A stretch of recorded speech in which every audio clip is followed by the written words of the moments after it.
پاکستان سے آئے وہ حجاج پہلے مدینہ منورہ میں آئے، وہاں سے 30 مئی رات تقریباً 2:30 بجے تک قیام کیا، پھر مکہ اپنے ہوٹل میں پہنچے۔ اب 3 جولائی تک ان کا قیام مکہ میں ہی ہوگا، اور براستہ جدہ 3 جولائی پاکستان کے لیے واپسی ہوگی۔ 14 جون کی صبح کو انہوں نے مکہ روانہ ہو جانا ہے، یعنی آج۔ مقام حج کے اعتبار سے مینا کا ایک دن 31 مئی اور 13 دن جون کے ملا کر کل 14 ایام بنتے ہیں۔ کیا اس دوران ہم اپنی نمازیں قصر ادا کریں، جبکہ ارکان حج ادا کرنے کے بعد مکہ ہی واپس ہونا ہے؟ اور اگر نمازیں ہم نے پوری پڑھی ہیں تو کیا ان کا اعادہ کیا جائے؟ سوال نمبر 2، حج سے پہلے ان کا قیام میرے مطابق مکہ میں 14 دن بنتا ہے، تو عرفہ اور مینا اور مزدلفہ میں نمازیں قصر کی جائیں گی یا پوری؟ اسی طرح حج کے دوران قیام مکہ ان کی نمازیں قصر ہوں گی یا پوری؟ آگاہ فرمائیں۔ عمیر صاحب، مسئلہ صرف اتنا سا ہے کہ مینا مکہ میں داخل ہے یا نہیں۔ امت میں گروہ اس طرف گیا ہے کہ وہ کہتے ہیں مینا مکہ میں داخل ہے۔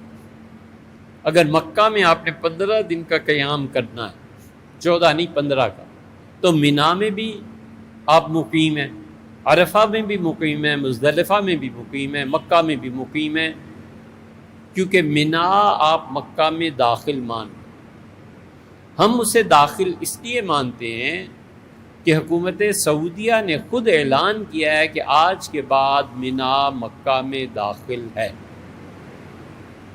ہم اس حکومت کے انتظامات اور ان چیزوں کو دیکھتے ہیں، اور یہی مسلک ہے بہت سے دوست جنہیں فتویٰ اور اس کی اجازت مولانا تقی صاحب سے ملی ہے، ان سے بھی کئی مرتبہ بات ہوئی، تو انہوں نے اسی کو کہا کہ ہم سب کا موقف یہی ہے کہ مینا مکہ مکرمہ میں داخل ہے، اور مکہ اور مینا اور عرفہ ملا کے اگر 15 دن بنتے ہیں تو وہ مقیم۔ اس کے مقابلے میں اس میں وسعت بہت ہے، فتوے میں لوگوں کا بہت فائدہ ہے، اور اس کے مقابلے میں دوسری طرف بھی فتویٰ ہے۔ وہ بنوری ٹاؤن کراچی دارالعلوم دیوبند کے مفتی حضرات، وہ کہتے ہیں کہ حضور اقدس صلی اللہ علیہ وسلم نے فرما دیا تھا کہ مینا مینا ہے اور مکہ مکہ ہے، یعنی اس مفہوم کی احادیث مل جاتی ہیں۔